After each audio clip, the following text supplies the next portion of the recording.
ભાત જવા દે. અરે એ ખાવાનું તો કેમ છોડી શકાય? સારું સારું, હવે તું પૂછ આ બધાને, આ બધા વિજ્ઞાનના શિક્ષકો છે, તું પૂછ આ બધાને કે આપણે બધા જ પોષક દ્રવ્યો મળે એવું જમવાનું જમવું જોઈએ. પોષક દ્રવ્યો એટલે વળી શું? અરે તને ભણવામાં નથી આવ્યા પોષક દ્રવ્યો?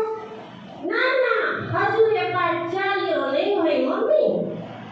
અરે બેટા, બધા જ પોષક દ્રવ્યો મતલબ કાર્બોદિત, પ્રોટીન, ચરબી, વિટામિન, ખનિજ ક્ષાર આ બધું જ શરીરમાં મળી રહે તેવું જમવાનું જમવું જોઈએ.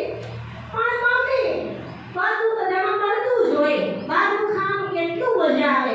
અરે બેટા, એ કેટલું ક્યારે બનાવ્યું હોય, કોણે બનાવ્યું હોય, કેટલી સ્વચ્છતાથી બનાવ્યું હોય તને શું ખબર પડે? પણ આ તો કાર્બોદિત, પ્રોટીન, ચરબી આ બધું શું છે? જો હું તને શાંતિથી કહું, આ કાર્બોદિત પદાર્થો એ તમે ખાઓ એ તમને શક્તિ આપે છે. પેલું ટમાટરવાળું ગીત તને ગમે છે ને? એવું જો, આહા ધન્યો કેવા મજેદાર, આહા ધન્યો કેવા મજેદાર, શક્તિ આપે ભરપૂર, આહા ધન્યો કેવા મજેદાર. એવું? હા, આ બધા ધાન્યો છે, ઘઉં, ચોખા, જુવાર, બાજરી, એનાથી તને કાર્બોદિત મળે છે અને શક્તિ પૂરી પાડે છે શરીરને. તું પિઝા બર્ગર ખાય એમાં કોઈ પોષક દ્રવ્યો મળતા નથી, માત્ર નકામી ચરબી જ મળે છે. ખરાબ ચરબી પેટમાં સંગ્રહ થાય છે. એવું? ઓકે ઓકે, સારું સારું, ચાલ તું આગળ કહેજે કે ચરબી એટલે શું? અરે ચરબી પણ બે પ્રકારની હોય, સારી ચરબી અને ખરાબ ચરબી.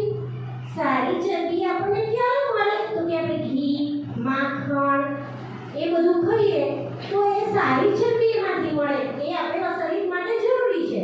પણ તું જ્યારે પેકેટ આવું બધું ખાય એ માત્ર એમાં તને ખોટી ચરબી જ મળે છે. એ ક્યારેય ના ખાવા જોઈએ.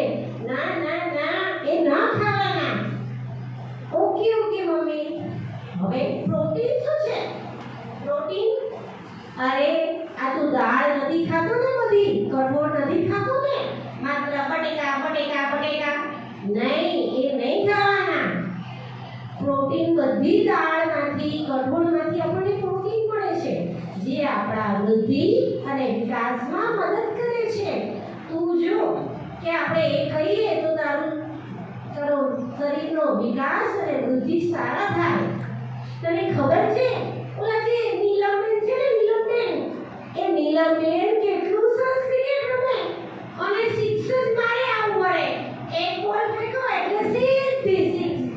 એવી જો તારે શક્તિ જોતી હોય, તારો શરીરનો વિકાસ એટલો સરસ કરવો હશે તો તારે પ્રોટીન ખાવું જોઈશે. એવું મમ્મી? હા, તને પણ રમતનો ખૂબ શોખ છે ને, પણ જો તું આવા બધા વિટામિન, પ્રોટીન નહીં ખાય તો તને ખૂબ તકલીફ પડશે મોટા થતા. તો આવા પોષક દ્રવ્યો તારે ખાવા જોઈએ. ઓકે મમ્મી, સારું જોઈશ. જોવાનું શું? આ બધા ફળો, ફૂલો, ફળ, શાકભાજી એમાંથી તને જાતના વિટામિન મળે છે. Vitamin A, B, C, D, બરાબર? તો આ બધા તારે વિટામિન વાળા ખોરાક પણ ખાવા જોઈએ. તું તો લીલા શાકભાજીથી દૂર જ જાય છે, એ ખાવાના હોય. એવું મમ્મી? હા હા, ખાવાના જ હોય ને. તો જ તને એ બધા વિટામિન ન ખાય તો તને ભવિષ્યમાં રોગો થાય ત્રુટિજન્ય, અને એ રોગો થાય તો તને ગમે ત્યારે રક્ષણ ના મળે. તો રોગો સામે તારે રક્ષણ મેળવવું હશે તો બધા વિટામિન ખાવા પડશે. બરાબર ને બેનો? ખાવા જોઈએ ને? હા, આ મારો રમલો છે ને, એને બહુ સમજાવવો પડે, બહુ સમજાવવો પડે. અને એનું નામ રમલો કેમ રાખ્યું ખબર છે? હું રંગલી અને મારા ઈ રંગલ.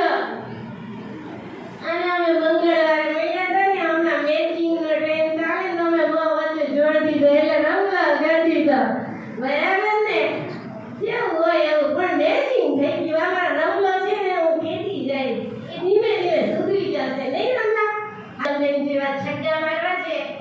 એટલે હું કરીશ બરાબર ને તો ચાલો આપણે ફરી મળશું કાલે ચાલો ચાલો હું બધા જ પોષક દ્રવ્યો ખાઈશ હું બધું જ લીલા શાકભાજી ખાઈશ હવે હું ઘરનું જ જમવાનું જમીશ મમ્મી તું થોડું ટેસ્ટી બનાવજે પણ હા હું બધું જ ખાઈશ